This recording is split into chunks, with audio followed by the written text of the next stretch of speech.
Let's go to the Phillies mailbag and check in with Frank Klose, 97.3 ESPN.com. Before we hit the mailbag questions, there are a couple things we want to get into. Well, Mike's asking the first question for us. Does Jake Arrieta's comments mean that there's a division in the Phillies clubhouse? I know a lot of people want to know what's going on with the Phillies and Arrieta and the things that he had to say. Are we looking at a Phillies team that's leaking oil a little bit right now, Frank? Yeah, they are a little bit. I think Jake Arrieta is addressing what I think might be because for the first time this season, the Phillies have kind of hit a wall, right? So they had those really early struggles just the first week. They recovered from them very nicely, but it was almost like the Phillies kind of hit cruise control to a certain extent, and somebody like Jake Arrieta is going to kind of come in and shake things up a little bit. Did you have a problem with anything he said? I didn't. I think in some ways, I know a couple of people were asking me off on the side about him mentioning Scott Kingery by name. I don't know if he was necessarily calling Scott Kingery out, but rather the position that Scott Kingery was put in that defensive shift. But I think he really does. He really kind of brought up a really important thing, and the numbers don't lie. The numbers show. And I know when I wrote the original article, I think it was StatCast, that the Phillies had actually given up 11 runs. They were in the negative with their defensive run saved because of these shifts. So he brought up something which you really can't argue with because the numbers say that. And so Gabe Kapler then, right after Jake Arrieta made his comments, they had a closed-door meeting, from what all the people that were out there, like Matt Gelb and Jim Salisbury and Todd Zalecki were reporting, and it sounds like they're able to have an open, honest discussion. I don't think it's a situation where there's management versus the players, and you can't talk about anything, and you're going to have this sort of top-down imposed, way of doing things, whether that be the shift or something else. What I think you do see out of this, and is evident by some comments Gabe Kapler made to John Morosi of MLB.com earlier today, that really, there can be an open communication. And, when people are upset about something, that just means that they have a fire lit under them. And Gabe Kapler seemed to welcome Jake Arrieta's comments because it shows that he cares,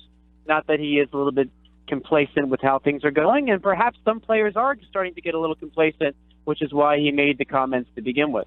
Yeah, I know he mentioned the shift and that we need to do better. He says, he was asked, what should they do? He says, I don't know, maybe emulate the best team, but whatever we're doing, it's not working. I saw Scott Lauber tweet that overall, the Phillies shift 28% of the time. The league average is 17.3. That's a significant difference, and it would suggest that the Phillies are overthinking things.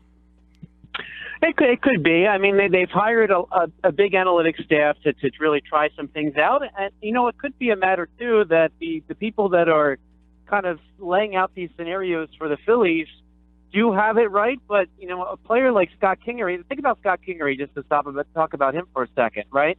This kid hasn't played shortstop since he was in high school, basically, right? So not only is he learning shortstop, but he's learning how to be a shortstop while doing all these different shifts.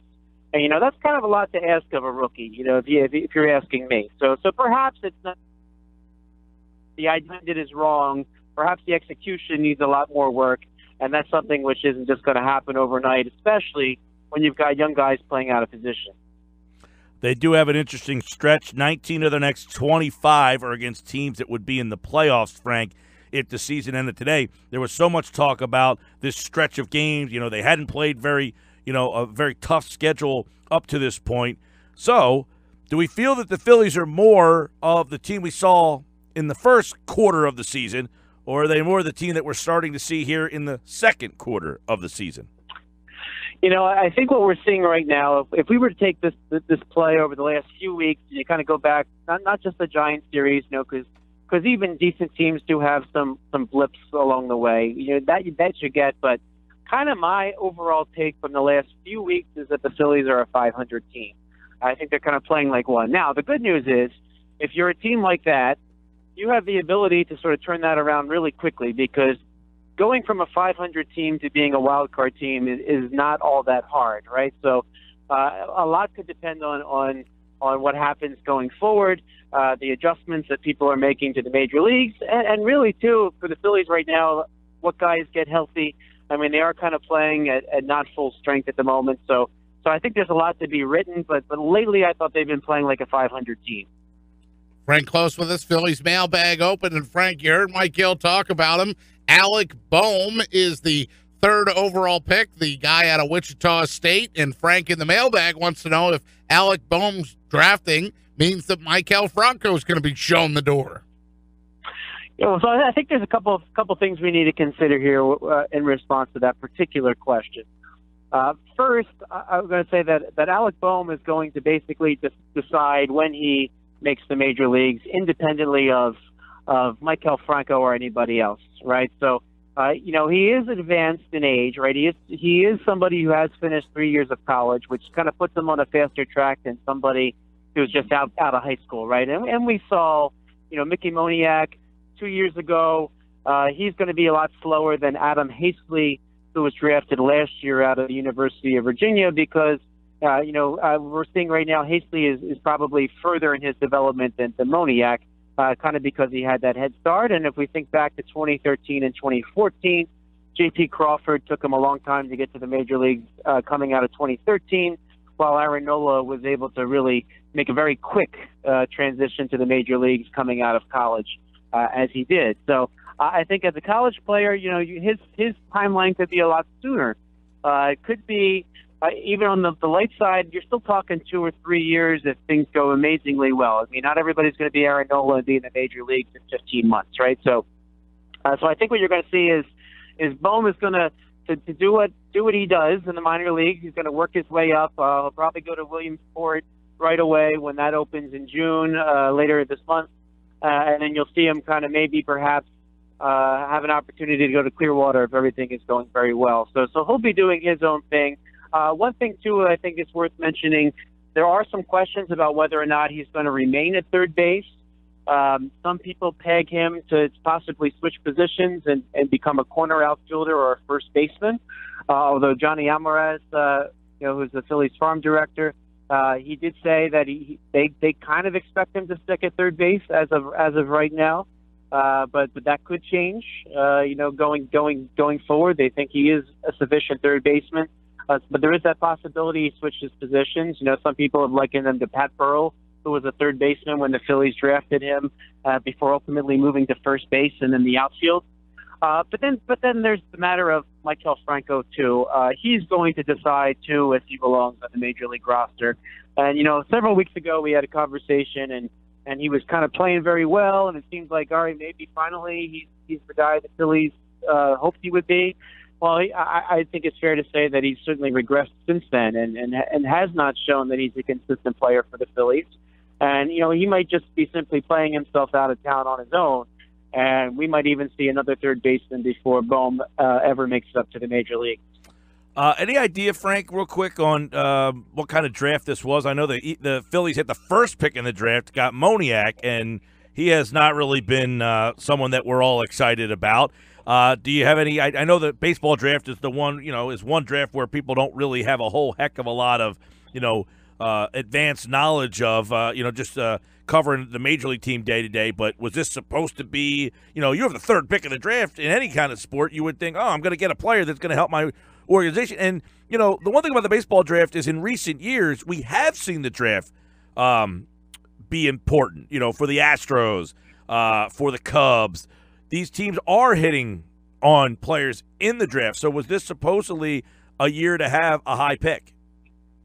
Yeah, I think this year was not one of the years where there were sort of bona fide, no doubt about it, superstars in it.